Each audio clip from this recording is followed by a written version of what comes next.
Hi, I'm Cue Ball from the City of Horseshoe Bay, and today we want to talk about grinder systems and how you can help protect your grinder pump and the city sewer system. So what is a grinder pump? A grinder pump is an important part of your sewer system that grinds the sewage for easier passage through the pipes to our city sewer plant.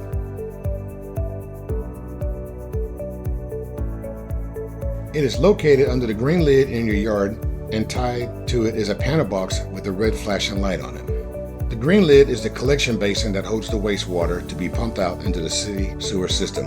It is an important part of your waste disposal. All liquids coming from your house go into this tank. When the wastewater gets to a certain level in the tank, it trips the floats, which then turns on the grinder pump. The pump grinds up solids and pushes the wastewater into the sewer system. Some of the biggest issues we see with the grinder tank systems are inappropriate items being flushed. For example, baby wipes, feminine products, clothing, even flushable wipes. These get caught up in the grinder pump and burn out the motor.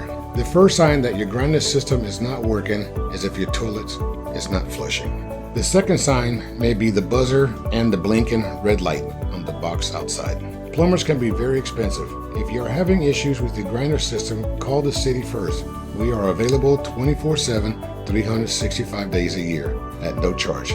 If you need a plumber, we'll let you know. I'm Cue Ball. On behalf of the City of Horseshoe Bay, thank you for watching and join us next time.